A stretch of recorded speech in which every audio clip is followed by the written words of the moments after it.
Thanks for coming on. Your name's Ola Bisi, but you go by BC around the locker room to make it easy. So for fans listening, that's kind of how we call him. But you grew up in Colorado and went to Colorado State. Not a major program, but also still major Division I football at the same time. For sure. Talk about your recruiting experience, and did you have a lot of other offers, or was it kind of CSU and that was it? Yeah, so coming out of high school, there really wasn't a whole lot. Going into my junior year, going into my senior year, it was that summer, we had a team camp. So there were like probably 6 teams, maybe 8 teams up at CSU, and we literally went it was like 3 a days for 3 days straight pretty much. And Coach McElwain was the head coach at the time, saw me. They'd already had some interest in me through connections and things like that. So they offered me like the second day of the camp. So that was my first offer. That was my first college offer. Pretty crazy. I was excied, everything. You always remember your first college offer. Absolutely. Mom and Dad, college is going to be paid for one way or another. Yeah, they love to hear that. So then after that, there wasn't a whole lot of buzz. At the time there was, I don't even remember those, some sports websites and things like that where they would keep track of your offers and things like that. Mine never really came out until probably a month later. So not a whole lot of buzz. Even after that, I had Northern Colorado offer me. I had an offer from Army. And really, that's about it. Wyoming, Wyoming up north, they wanted me, but I didn't really want them, so I got you. I didn't even pursue that. You played hard to get. It's similar to my path. I was in a similar place, had a couple of other offers, but Michigan State was the school that I said once they offered it was let's go there. Don't need to look anywhere else. And Clint Kubiak, my quarterback coach, also played at CSU, so you guys had that connection, which is pretty cool. I found that out honestly later into the fact because. Coach Kubiak was recruiting me kind of towards the Vikings and everything like that. And then once my stepdad got word of that, he was like, oh, wait, his son played for them. So absolutely. I remember DB. Now, what was your path like coming out of CSU when your career ends there? Are you expecting to get drafted? What was your thought process, being that you ended up a 7th-round pick? What were you thinking when the senior year ended? So it really played out very well for me, I think. Coming out of CSU, I put up some all right numbers, 800 yards. So I knew I had a shot. And in my mind, I was confident that I was going to play in the NFL, whether it was going to be undrafted, drafted in the dang first round, whatever, and that's not realistic, but I knew I was going to get an opportunity. Yep. So I'm training out in Dallas, in McKinney, Texas at Michael Johnson Performance. And I get a call from my wide receiver coach, and he's like, dude, you just got an invite to the combine. And I'm like, that's big. No way. That's huge. Because that's really, for some reason, that just puts you credibility. It gives you credibility. It puts you out on the map, and you can really show your skills. Another Colorado athlete, Philip Lindsay. That was partly why he didn't get drafted. He somehow did not get a combine invite, and it kind of hurt his name, even though he had such great tape. So anyways, combine invite helped. Yeah, no, combine invite helped. So I'm out there training in McKinney, working, have the combine in February, I think, end of February. And I think I crushed it.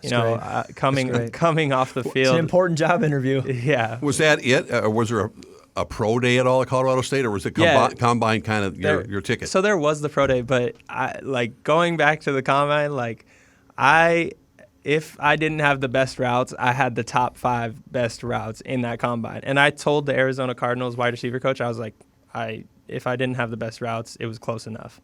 I may not be the fastest guy. I ran a 4.51, I think. And then all the other tests, I think they're there. But you're an athlete. You're there for a reason. They already know you can do most of those tests. So they want to see how you do route running, I think, at the end of the day, too. Well, when the Vikings drafted you, I got a text from that Arizona receiver coach because he was my college teammate. Really? So Peter Badovinac, who's the assistant receivers coach for the Cardinals, was a backup quarterback when I was at Michigan State. And he's about a year or two younger than me. Okay. And so he's gotten into coaching after he graduated from Michigan State and found his way now to the NFL. And he texted me immediately after you were drafted and said, we wanted Bisi Johnson so badly late in the draft, and we thought we were going to get him. Yeah. And you guys got him. He said you're going to like him when he gets there. And so I kind of had my antennas up when you showed up, knowing that my buddy had spoken really highly of you. And that's great to hear. And I think what stood out for me when you showed up is that not a lot of seventh-round picks come in and solidify themselves the way you did by the end of August. I mean, you have basically from mid-May to the end of August to announce your presence, make yourself known, show up, and build trust with coaches and teammates, and you did that. And so just kind of talk about that journey too of coming in, learning the offense, meeting all new people, moving across the country, and finding a way to separate yourself among a lot of other good players to move up the depth chart. Yeah, I mean, there was definitely a lot of talent on this team, just coming in rookie-wise and everything like that. And I knew the biggest step for me, and I think for any rookie, is learning the playbook. Learning the playbook is the hands down the hardest part of the NFL. I think people don't realize that on the outside until they would have to learn it themselves. You'd be, okay, now I get it. Yeah, they think you have to be the craziest athlete in the world to make it. No, learn the playbook first, and then you can perfect your craft and things like that. So I think that's where I just got to jump on it. I knew I needed to learn it. I sat in my room in the hotel for 2 hours a night, maybe 3 hours a night, just rewriting plays down, going through over it in my head. And that really wasn't enough for me. So then I would have to go out on the field and, you make mistakes. To grow, you have to make mistakes. So I would go out there on the field. I might run the wrong route. I might block the wrong guy. Coach is going to rip me. But, that's when it's locked in. It's like, I'm not going to make that mistake next time. So I think that's just how I really figured it out. And then, the natural athletic ability takes over for itself once you can really play fast. What was that last day like when you found out you had made the roster, the final roster? And how did call family and friends? How did you react? Well, even before the last day, I didn't even play in the Bills game. So I was like, preseason game. Yeah. Right. So even more rare is to go from being a seventh-round pick to getting to sit out the final preseason game, and that's somewhat unheard of. Yes. So very unique, and that's the point I was making, was to the journey he had to really turn some heads in early August, such that by the end of August, the decision had been made. Yeah. So that was huge for me, and then I find it. The thing is, there's not really a call in the NFL like, hey, you're on the team. It's just back to work. See, we're here on Monday. We're back to work. No news is good news. And then the reality is, too, when they cut it from 90 to 53, you're never safe on the 53. And that's true. They're always evaluating, making decisions. And so congratulations, you made it down to the 53 for now. But the second we find somebody else, no one's safe. Absolutely. And so it is a highly hyper-competitive environment. Yeah. And that's why sitting in your hotel room 2 to 3 hours a night going over the plays is so important, because that's how you stand out. That's how you separate yourself. And to your credit, you understood that, right away. Maybe you guys could talk about establishing a rapport on the field right now, Kirk, as well, because especially working with a guy you haven't worked with as much. Yeah, I've talked with BC about how the coaches have had a lot of trust in him, and he had to put things on tape to prove that, and then reliability becomes more important than ability sometimes. And if they feel like they can rely on you, then they'll put you out there. And he even said back to me then, well, Kirk, just as much with you, right? We have to build trust, and I have to know that I can rely on him, and I have to know that I can trust him. And so the more he's out there, the more he plays, the more you build that. And, against the Bears, he was able to get in really because of our first 3 games being so run dominant. The personnel groupings we were in were, C.J. Ham at fullback. We had multiple tight ends in the game. Didn't give a down-the-line receiver as many opportunities. But in the Bears game, late in the game, got the chance to come in. Yeah. And really, I think, Beast, you showed some great stuff. Thank you. Talk about, having your first NFL catch, making some plays. Did it feel like, okay, here we are, I can do this. This is just football? Yeah, it's surreal.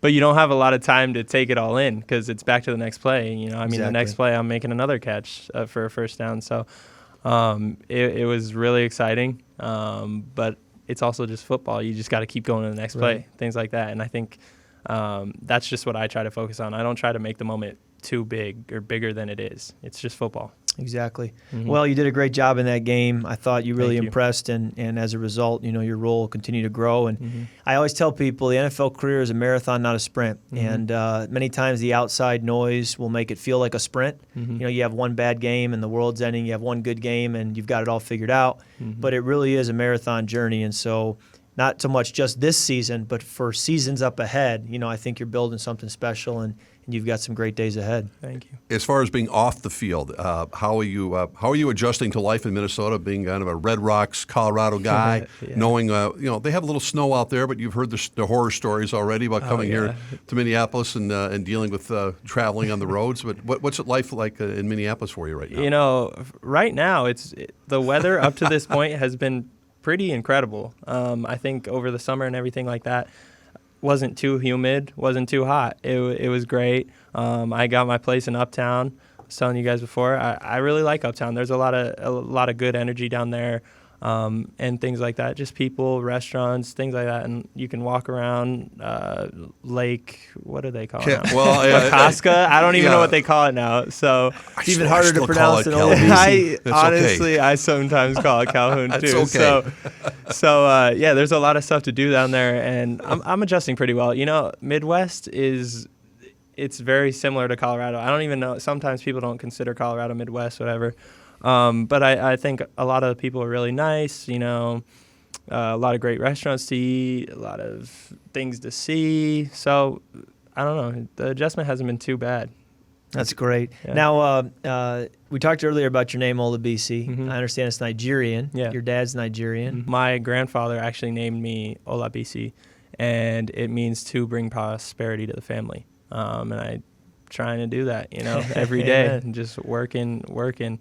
And then I really think that Nigerians back in the day, and even now, like a lot of families, they want you to go to school, go to college, get your degree, go work, make money for the family, but they don't want you to play sports. Okay. A lot of times I don't think it's not in the culture. Yeah, it's not in the culture to go play sports. Like if you're playing sports, you're